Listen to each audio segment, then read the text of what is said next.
Welcome to Bitcoin Fixes This, where we explore the impact that Bitcoin will have in all aspects of society. Today's guest is Jeffrey Tucker, Austrian Economist, Libertarian and Editorial Director of the American Institute for Economic Research. We talk about the lockdown, the rule of the technocrats, and how centralization exacerbates the crisis. Jeffrey also tells us about what he's learned in his research, the politicization of everything, and what a decentralized future might look like. Jeffrey has been making the case for liberty for many years. He carries on the proud tradition of the Austrian Economist like his mentor, Murray Rothbard, in calling out the state on its abuses and making the case for individual freedom. This last year has been a scary turn of events politically, and Jeffrey has helped many to put current events into a proper historical perspective. Whether you agree or disagree with him, I hope this interview gives you food for thought. Jeffrey Tucker, how's everything going? Well, as good as it can be in a lockdown. I live in the Northeast, that's bad news. Yeah, I could imagine. I mean, they've really locked things down there. Plus, you got like snowstorms and stuff. Yeah, right. It's very interesting. I was thinking about that this morning because one of the things that Northeast has mastered is snow plowing. You can't believe it. It's like, life's normal, and then suddenly there's 2 feet of snow. So what? Which under normal conditions would completely disable the capacity of society to function. So how does it come to be that, it can snow 2 feet of snow, and then I can drive around? Well, there's a decentralized network of snowplows. And if you don't mind, I'm going to slightly genderize it only to credit the men of New England, but they love plowing snow. And so out, 4 a.m., they're all out there plowing. So, private people plowing, they plow the neighbor's yards, they plow the neighborhood yards. And there's no central plan for plowing, except for on the highways. And they do a pretty good job there. But people take it upon themselves to get it done. I shouldn't have genderized it. I'm sure there's plenty of women out there plowing too. But the point is, we get it done not through a central plan, but by everybody pursuing their own interest. And there's no central point of failure, right? I mean, plowing is a glorious thing. And so through this massive tradition, which nobody in California understands this stuff, even over the Deep South, they don't understand this stuff. New England understands plowing. And we're able to beat back nature and have a functioning life as a result of it. I'm absolutely in awe of it, but I was reflecting on why does it work? And it works because the plowing system extracts knowledge from all portions of society, whether you've got just a little shovel or a huge truck or a big tractor, whatever. Everybody's dedicated to plowing, and it works. Yeah, and the incentives are aligned right as well, right? Like even for, say, a mayor of a small town or something like that, this is very visible. And if they don't get the roads plowed, they will get voted out on the next election. So that's probably right. And I'm touched too about the number of private individuals, that just love plowing. They're dedicated to it. It's not entertaining. The point is they like making a difference and making the world a livable place. And people get out there and they do it. And watch weather very carefully. It's like, well, if I have to get up at 4 a.m., I better get to bed at 8 p.m. And sure enough, they're out there plowing and everything works. And, it's fascinating to me how a region that's so good at a seemingly impossible task could have freaked out so completely about a textbook respiratory virus. Yeah, and that's what we want to talk about a little bit today is sort of like the taking over of public policy by technocrats. So obviously you're in the Northeast and you're feeling it a little more, the sort of government oppression. But before we get into all of that, can you just, for my audience, give a background of what you do and how you sort of view this whole thing? Yeah. So I'm the editorial director of the American Institute for Economic Research. And this is an organization that's founded in 1933 in the midst of another crisis. FDR was stealing everybody's gold. We had a central plan. The FDR was telling the farmers to dig up their crops since that'll make the prices go up and the rising prices will lift us out of depression. It was a weird world of a bunch of nonsense that shouldn't have been happening. And so our founders established AIR as an independent research institute, independent of both academia and government and any large corporate interest, to just research and tell the truth. So here we are all these years later, and a weird thing happened in 2020 where we suddenly got subjected to this unprecedented human experiment in which we all were treated like agent-based models. Non-player characters were supposed to stand 6 feet apart and put on masks and not go to church and don't dance. And, it was like all this crazy stuff. You're essential, you're not. And couldn't even go to the dentist, So, yeah, it was just a weird time. So I had to make a kind of decision. This was early in January. And I had to kind of position ourselves editorially. And I took a real risk. I said, all right, that's it. We're not going to do this. In fact, we're going to tell the truth as we see it. So my first article on this topic was late January. I had been writing, Jimmy, about pandemics for about 15 years. So I was kind of a little bit, I would say, mentally, intellectually, psychologically prepared to deal with this. A lot of other people were sort of blindsided, and I warned in late January, I said, we can't have the mass quarantines. That just makes everything worse. Little did I know we were going to go into full lockdown. I knew we had the power to do that, but I never imagined they would actually use those powers. By March 8th, as you recall, South by Southwest was canceled. And that was outrageous because we already knew the demographics of death back in those days. We knew that young and middle-aged people who are healthy are in no danger of any kind of severe outcomes. It's like the danger approaches zero. And the main focus of the severe outcomes from SARS-CoV-2 was on 70 plus with comorbidities. And we knew that already. And I just don't think that there were that many extremely unhealthy septuagenarians that were planning on attending South by Southwest. I don't think so. So they canceled that conference and, shredded thousands, tens of thousands of contracts, made people eat their plane tickets and bankrupted the hotels and denied the city of Austin lots of tax revenue, and all the entrepreneurs that were planning to see these hundreds of thousands of people for that event. You just laid waste to them in a very un-American way. And that was March 8th. And I just flipped out. I said, this is an outrageous response. I remember feeling very alone. I didn't understand why people were not more outraged than they were. I was shocked at the level of acquiescence toward these lockdowns. Mostly, I think, because people were convinced that there's no way the government would do this to us if this weren't the bubonic plague. Well, it wasn't the bubonic plague, and we're gradually realizing this. So, but Americans, just did not stand up for their rights. And that was one of the most depressing things. Throughout the spring, I kept writing and saying, this is terrible. This travel restrictions are grim. We shouldn't be shutting the schools at all. The churches, we're destroying business. You can't just turn off an economy, turn it back on again. This is outrageous. So on it went. And, the momentum of what I would call the anti-lockdown movement began to grow.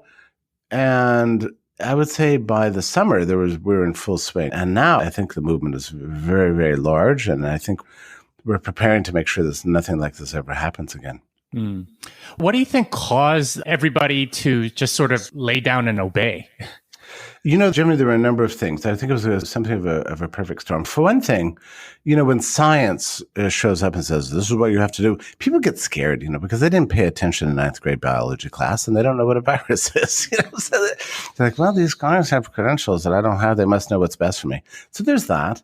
There was also, I think, a primal disease fear. People just most of the time don't feel it, but when the pathogen first comes along, there's usually a cycle. You see it throughout history that initially there's a state of denial. Oh, it's no big deal. This is what people were saying in January and February. And then once the death figures start coming in, then they exaggerate the problem. Oh my God, this is real.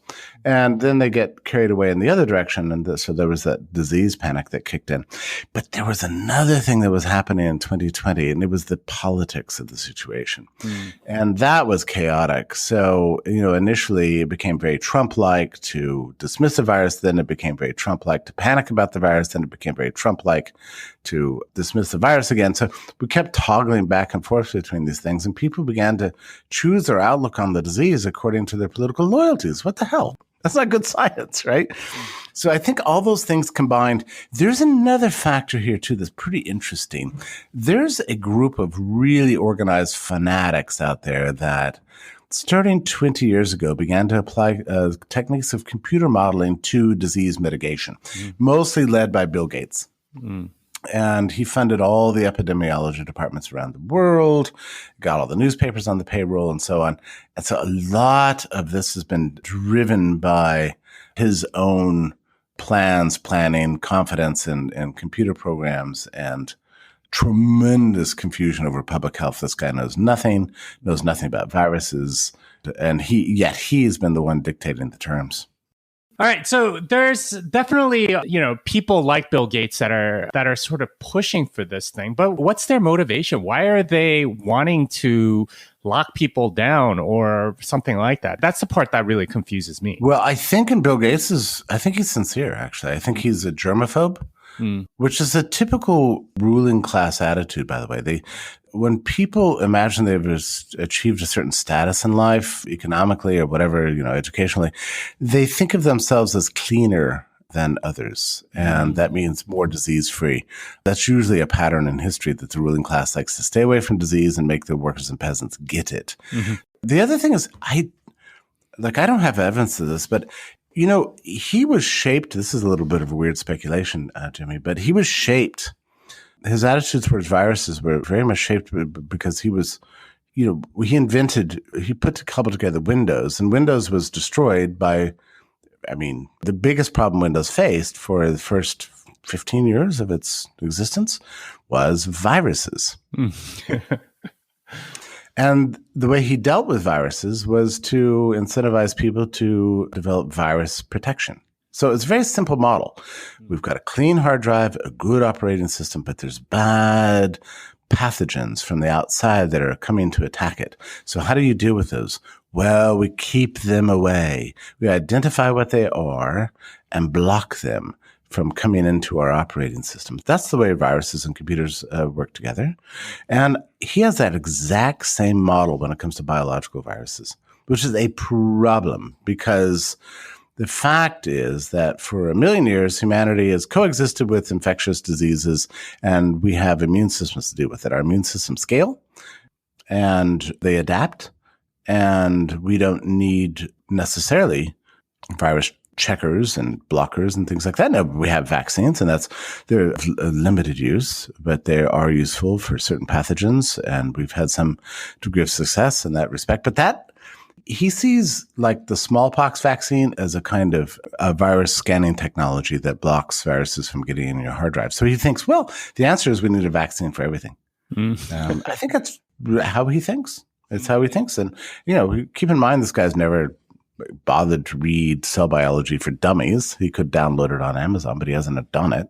He thinks he's got a godlike intelligence. Look how rich he is. That's the way they think about it.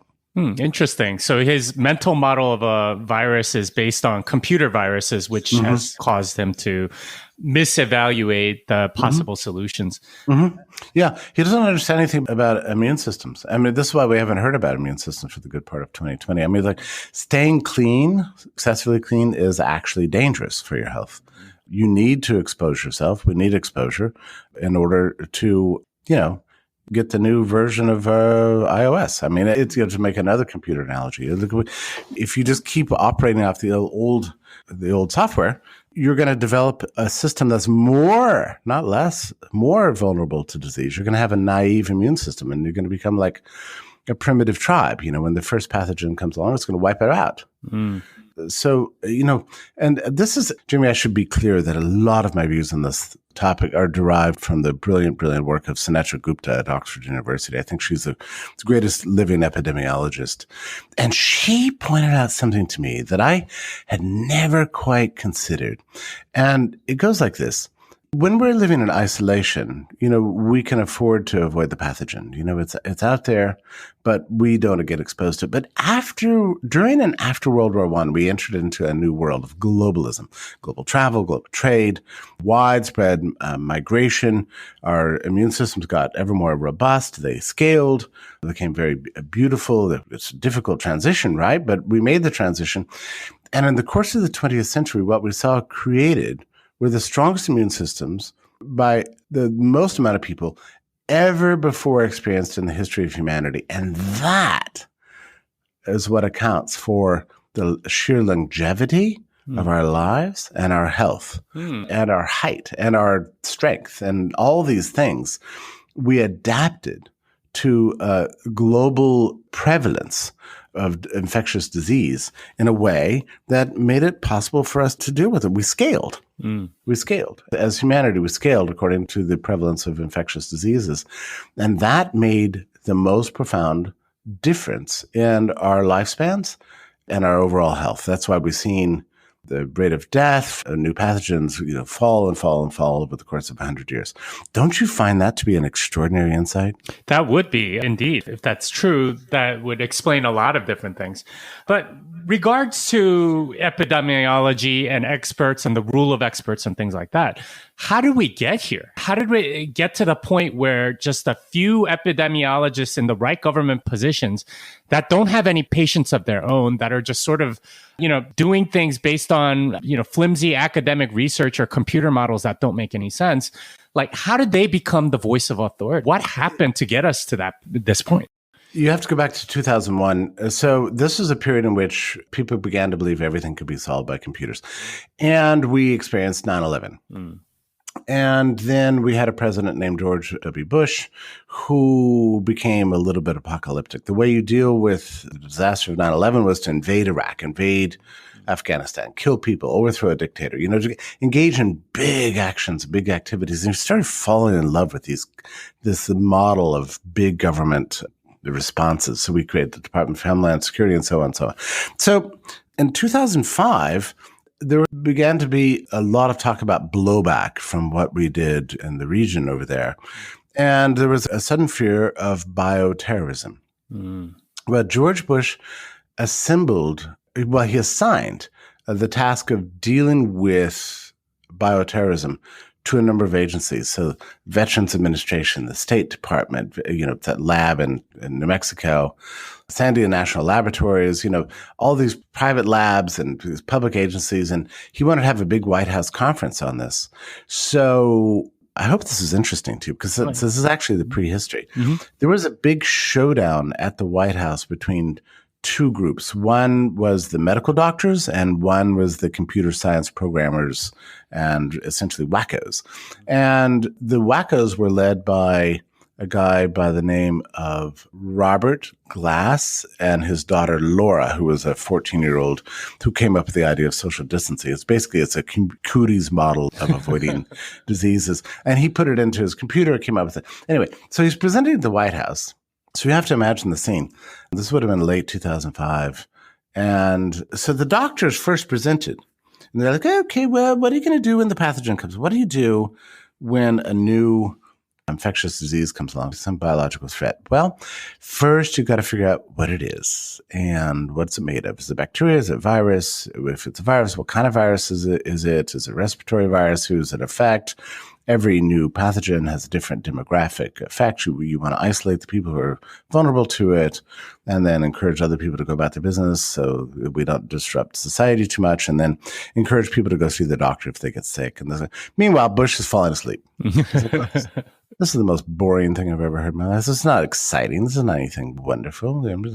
So the next group was the computer scientists, none of whom had been trained in medicine, had any experience in disease mitigation, had no patients. They didn't ever take a class in cell biology. And their presentation included PowerPoint and 3D diagrams and the pathogen arriving from abroad and everybody distancing and schools closing and workplaces, shutting down and then everybody hiding in boxes and the pathogen gets bored and goes back to Mars where it came from and so on. And this is their presentation, very beautiful, lights are out, music, and Bush is like, now that is what I'm talking about. So the conference ends and he orders the CDC to incorporate, what the computer programmers presented that day into their disease planning, which they did while moderating as much as they possibly could because they're more or less responsible bureaucrats. And there it sat for 14 years. So, and during which time, Jimmy, these lockdowners got organized. They started holding conferences. They had their own journals. Bill Gates got involved in funding them. And they began to rise in the profession, much to the panic of all the old school epidemiologists, which were in those days led by Donald Henderson, the man who eradicated smallpox. And he had responded to some of this stuff saying, look, if you do this, you will create a catastrophe far worse than the disease. It's a terrible idea. Well, he died in 2016. He probably prevented us from locking down in 2009. H1N1, very, very dangerous flu strain, similar to 1918. We didn't lock down. And then he probably was instrumental in stopping lockdowns in 2012 and 2013 with SARS-CoV-1, which never really made its way over here, but it did hit Taiwan pretty badly in China. But he died in 2016, and our side, the good guys, never really got organized because they were always the old establishment. The old establishment got taken over by these extremely well-funded, passionate lockdowner types. And suddenly we arrived in 2020 and they had inordinate influence and they were organized. They were all citing each other. They all knew each other. They're all friends. We're talking about fewer than 100 people. Imagine that. Fewer than 100 people probably destroyed the world. But they were organized and they were dedicated and they believed and they wanted a chance to deploy their grand social experiment. And they got it in the midst of a panic, in the absence of testing. It's like, well, what are we going to do? What are we going to do? Lockdowners were there with all the answers.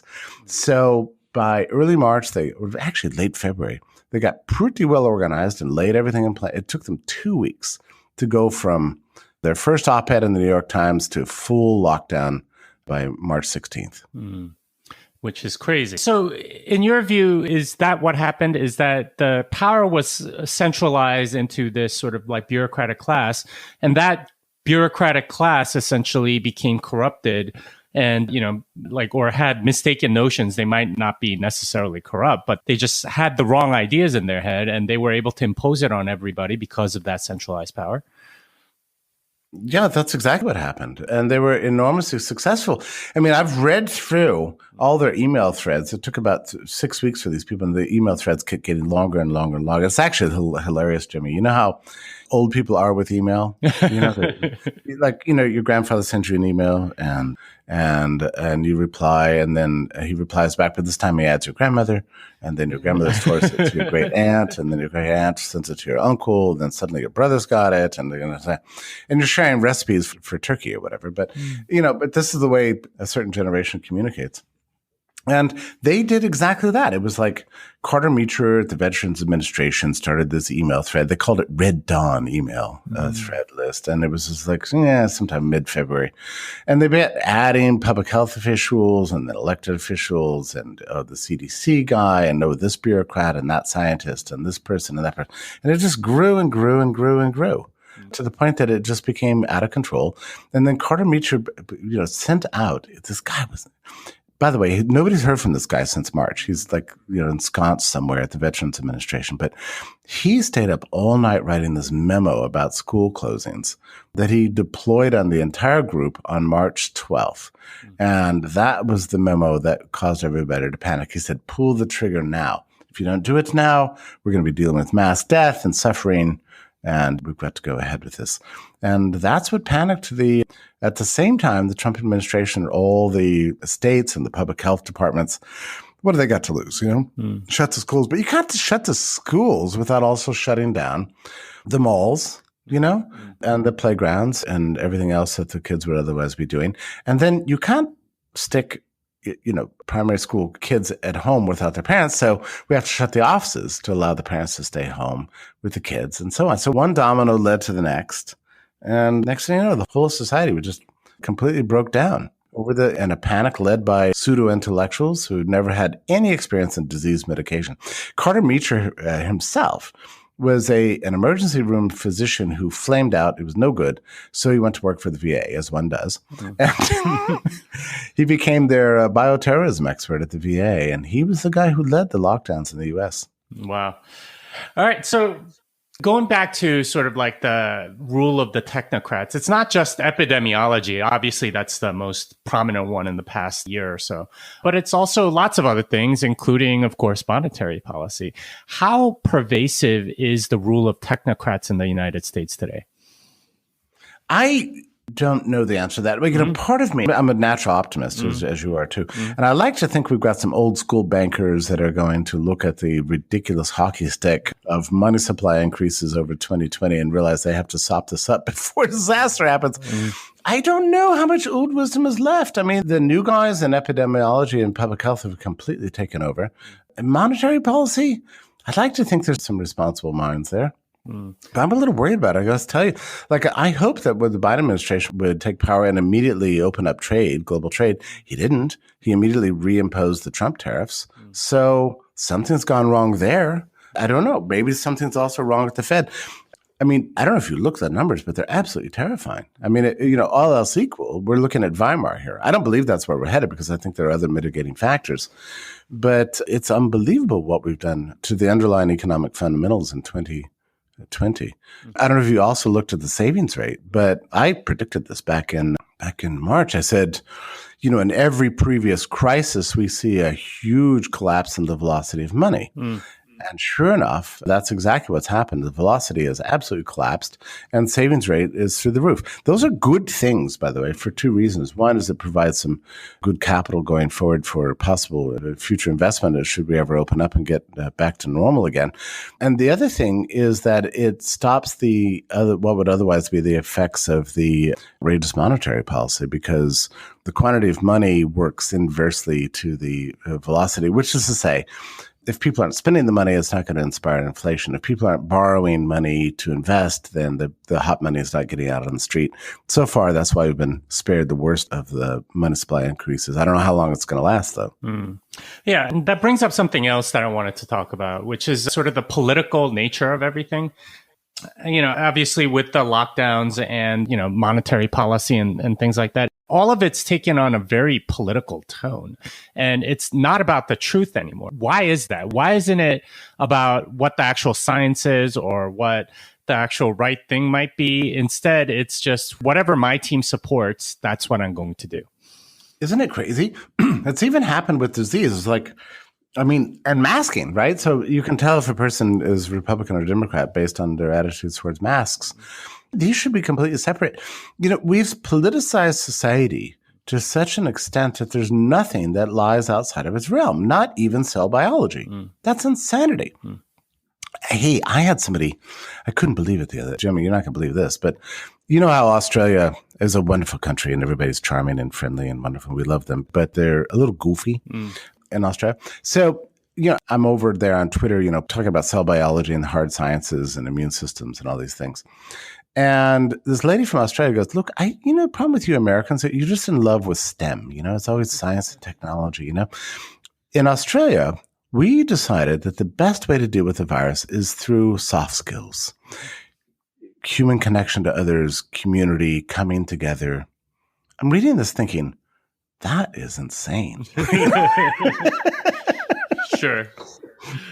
I mean, I love the arts. I love humane commitment and community, and love is fabulous and everything. But, the new pathogen, really, you need to use science to understand it and figure it out and deal with it.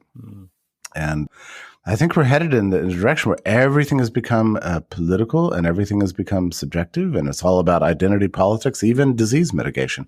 It's pretty insane.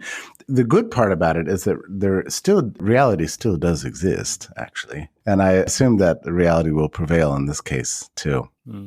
Well, how do you see it playing out? How are, say, people that are just, identifying with one side based on, that identify with one side and believe something that's clearly not scientific, how does it play out where they get converted back, or are they marginalized, or does something happen where they get killed off? What's the process by which they... Well, one of the things that I'm really encouraged by is that the lockdown epidemiologists are increasingly going into hiding.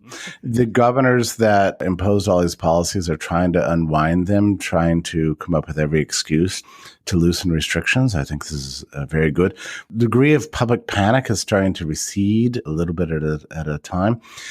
I'm sure you've read Extraordinary Popular Delusions and the Madness of Crowds by Macaulay, but he says that humanity goes insane as a collective and people only regain their rationality one person at a time. But we are going through that. I mean, one person at a time is figuring it out. When I was writing about this stuff in January, February, March, I felt alone. Now I don't feel alone. There's a huge anti-lockdown movement all over the world. And people are coming to their senses. And I'm pretty confident that we're going to get implemented some severe restrictions. In the U.S. right now, we've got all sorts of state legislatures who have been left out of this planning all along, thanks to the states of emergency, that have passed legislation preventing the governors from ever again declaring a state of emergency. So I think with enough work, we're going to be prepared for the next crisis. We're going to dig ourselves out of this one. We're going to be super embarrassed about what we did to ourselves in 2020, like we're embarrassed about 1970s fashion. We're going to look back and say, that was a crazy period of insanity. And I think we're going to get smart and try to fix it. That's how I see it playing itself out. Where are you located, by the way? Can I ask? I'm in Austin, Texas. You were talking about Austin, Texas. So a good example of that is Texas, right? So Texas is more or less open, but people still perform disease mitigation strategies. They think what they think of as disease mitigation strategies, they pretend to distance when the authorities are looking, and then when they're in private, they're behaving normally. They mask up when in public. They take it off as soon as they possibly can.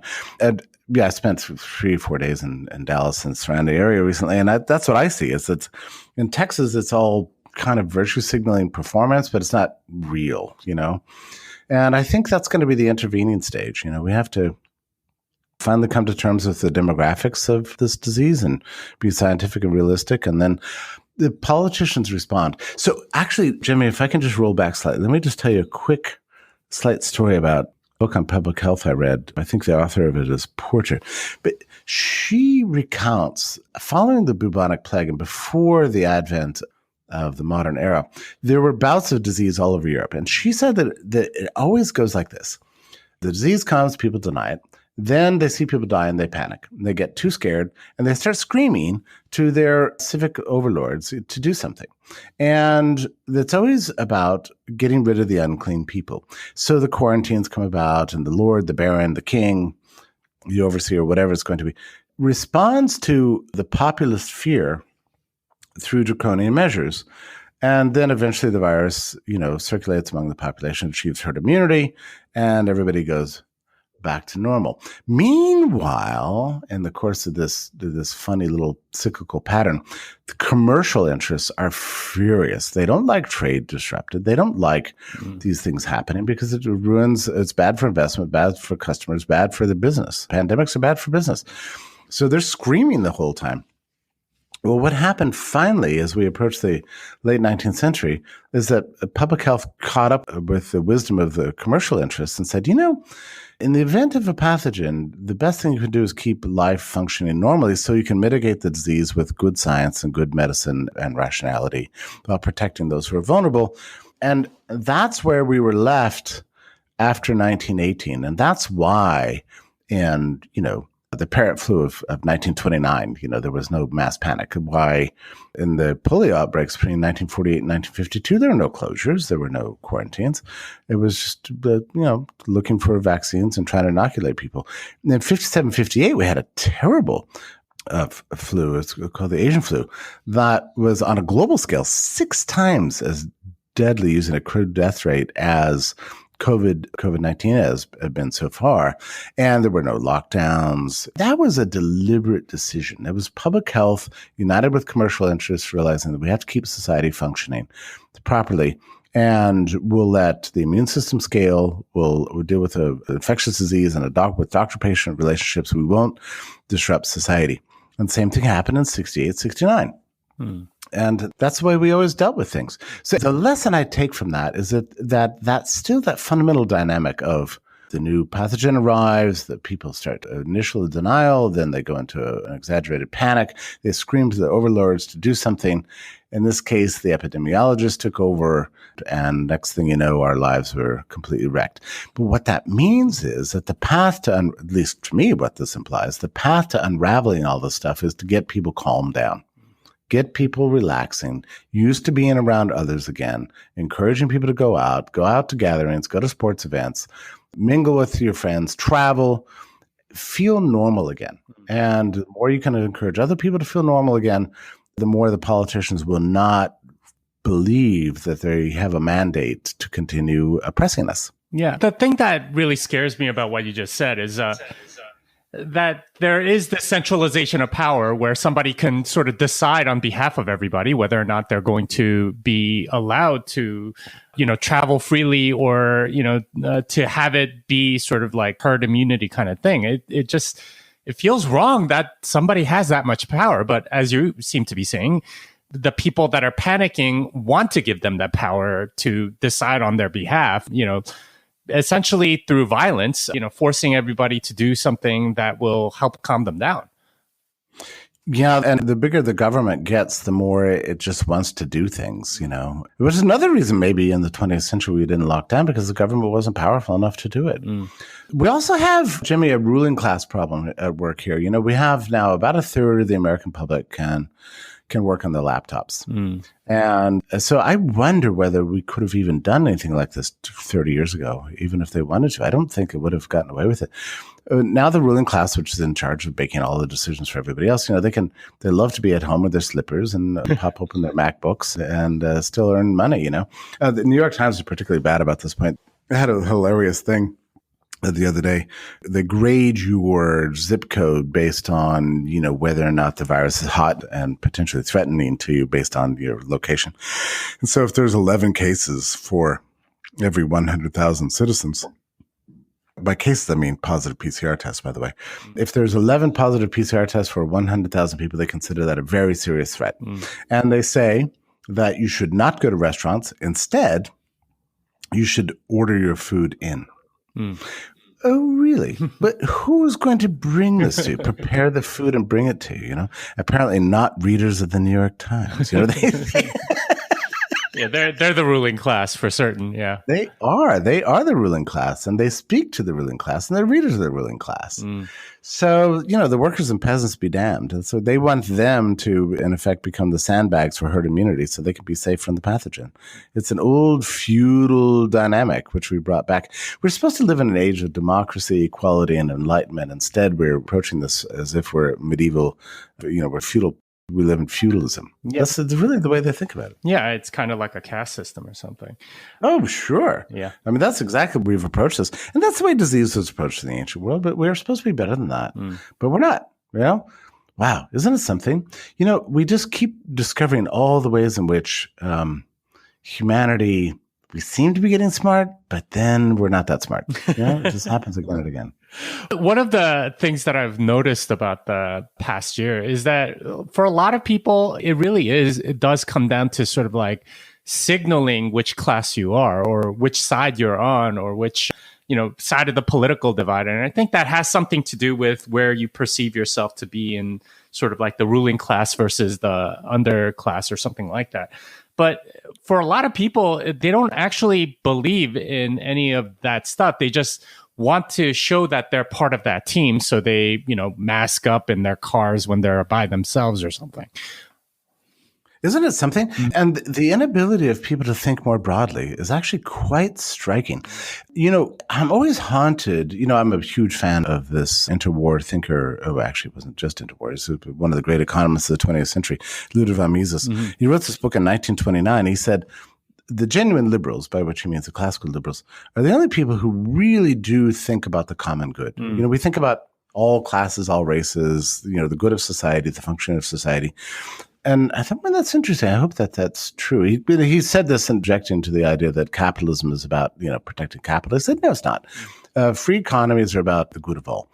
And I think it's right in a sense. Like that's the thing that's just really struck me is how myopic people are, I remember early on Well, you remember this too. It was back in mid-March, or let's just say just pretend it's like, say, the first week of April, and you're talking to your friends, and they say things to you like, I don't know, I don't think lockdowns have been so bad.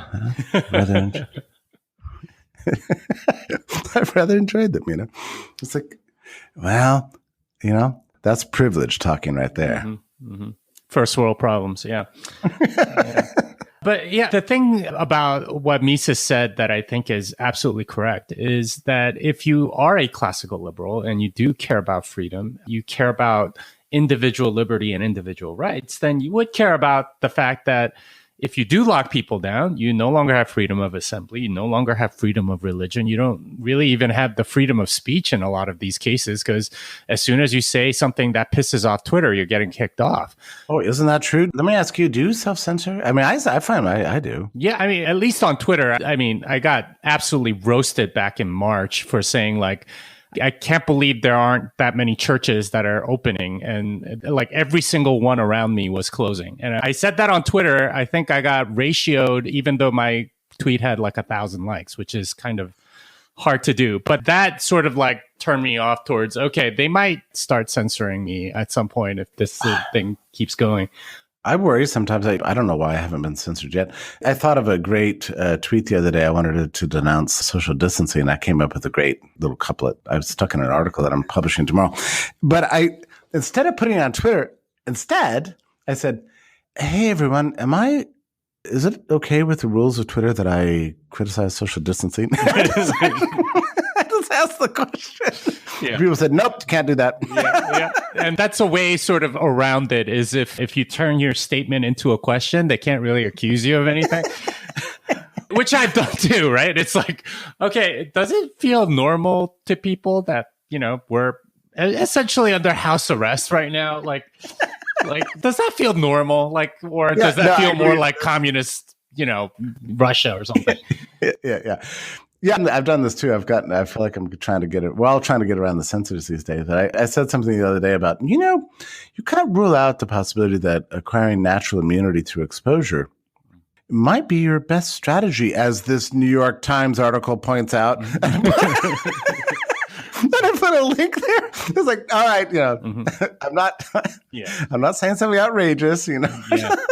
Yeah, that centralization of power is really what it comes down to for me, is that like oftentimes you do get people that are good in those positions of power and then things are fine. But then, like you were saying, at some point, somebody is going to acquire that power that is not qualified for it, or has completely insane ideas, or is using it as a way to advance their career and only cares about power or whatever. And you get complete disaster. And that's sort of the story of the centralization of power. It's kind of like the Infinity Gauntlet or whatever. At some point, somebody's going to abuse that power to do evil in the world. Yeah, that's right. And, unfortunately, we live in a world in which, the great mediator is the state, and that state is centralized. So, it really does point to the fact that, we need a future of decentralization and unmediated relationships with each other in our personal lives, our economic lives, our financial lives, which, and also we need technologies and tools that cannot be shut down, even if they want to shut them down, which, you and I share a passion for cryptocurrency. I mean, it's not lost on people that the entire market of Bitcoin and everything associated with it was not shut down and could not be shut down and continue to function. And I think that, is a very impressive aspect of what Satoshi invented. I mean, he invented it to keep that from happening. And it's performed absolutely beautifully throughout 2020. And that is probably the big thing that, at least for me, has kept me going during this lockdown. I know so many of my friends have just gotten enormously depressed, right? And they, like in the past year, I feel like many of them have aged like 5 or more years just by looking at their photos or something. Because, I mean, they're under constant stress. They're constantly anxious. And this is not a cost that really they should be paying, but, nevertheless, they are. Whereas for me and for other Bitcoiners that I know, it's like, oh, there's Bitcoin and we're going to be fine. Even if the rest of civilization, continues down this path of destruction, we at least have something that will sustain us going forward, because we have this decentralized store of value, this way of being able to store our savings where the government won't be able to take it away. And we have some hope where a lot of people don't, which is really sad. True. And I don't know what's going on in your world, but I went through 3 years without a single person asking me to set up their Bitcoin wallet. But now everything has changed. Yeah. Clearly the price has something to do with it, and the price has something to do with probably the enormous amount of money printing as a result of the lockdowns, which... Yeah, I think all those things combined. I think, we were kind of stuck, for a few years at this sort of endemic price, of Bitcoin up or down a couple $1,000s over, circling around 10K. But we knew there was going to be a price breakout at some point. And, the combination of the money printing, the lockdowns, the perception that a financial crisis could be awaiting us, all that combined. And it just took off, and we all knew it was coming at some point. I'm not sure where you are as a forecaster. I've had a pretty good instinct, since about 2013 about the price. So I knew something was going to happen at some point. I didn't expect it to happen so fast, though. It was really remarkable. All right. So we're getting towards the end because I know you have to go. But just a question about the lockdown. How do you think it ends? Like, what's over the next 6-9 months or whatever? I think there's going to be a huge blowback in every aspect of life. And I think it's going to end up in some good places and some bad places, but there'll be no more social distancing. There's going to be social closening. I think offices are going to come back. Cities will eventually come back, not in the short term, but over the medium and long term, I think they're going to come back. People are going to be organizing their lives in a way to avoid the next lockdown. And politics is going to be organized around this. I think the Republican Party is going to be an anti-lockdown party. And eventually the Democrats are going to come around too. And there's going to be a huge revolt against public health and a massive distrust of government. We're already seeing that coming. So all of this is headed our way. It's going to be grim on one hand and wonderful on the other. But people say, well, we'll never go back to normal. This is the new normal. Baloney. That is not true. Humanity will not live in cages. Could take us a while, but eventually we're going to get there. And I see the lockdowns as being, in a sense, the final showdown between tyranny and liberty. Final. We've seen the worst of it. Final. Well, in our lifetimes. That would be interesting. I would like to see a final showdown. Yeah, I would too. But I mean, look, it seems like every 100 years or so, humanity has to learn the same damn lessons all over again. So, but at least in the course of our lives, I think this is it. The lockdowns were, in a sense, the apotheosis of serfdom. And now that we've seen how bad it can get, now we need to fight and get back our human rights, our dignity, and get set back on a flourishing path. That could take a few years, and I think it's going to take psychologically as much as 10 years for us to recover from what's happened. We're all shell-shocked and suffer from PTSD. Okay. Well, so before we go, where can people find you, Jeffrey? Well, I'm at the American Institute for Economic Research right here in lockdown, Massachusetts. Fortunately, I'm on a 200-acre estate with a lake and several houses and a gym and everything. So I'm safe and good. But by the way, since your listeners are wanting to support human liberty and freedom and sound money and these kinds of things, AIR does need support. So if you have crypto you want to throw away, you can go to our website and do that. I would love to have your support. But even if we don't get that, subscribe to our daily email. It's really fun. Our content, I deliberately set out to make it intelligent, objective, research-based, so no condescending nonsense. We're not going for clicks. We're going for wisdom and enlightenment. And it's my pleasure to serve as editorial director, and you can find me there, also on Twitter at Jeffrey A. Tucker. Okay, great. Thanks for coming on and teaching us about all that's going on. Jimmy, thank you so much for having me. It means a lot to me. Thank you. Well, that wraps it up for this episode of Bitcoin Fixes This. Jeffrey can be found at Jeffrey A. Tucker on Twitter and AIER.org. Until next time, fiat delenda est.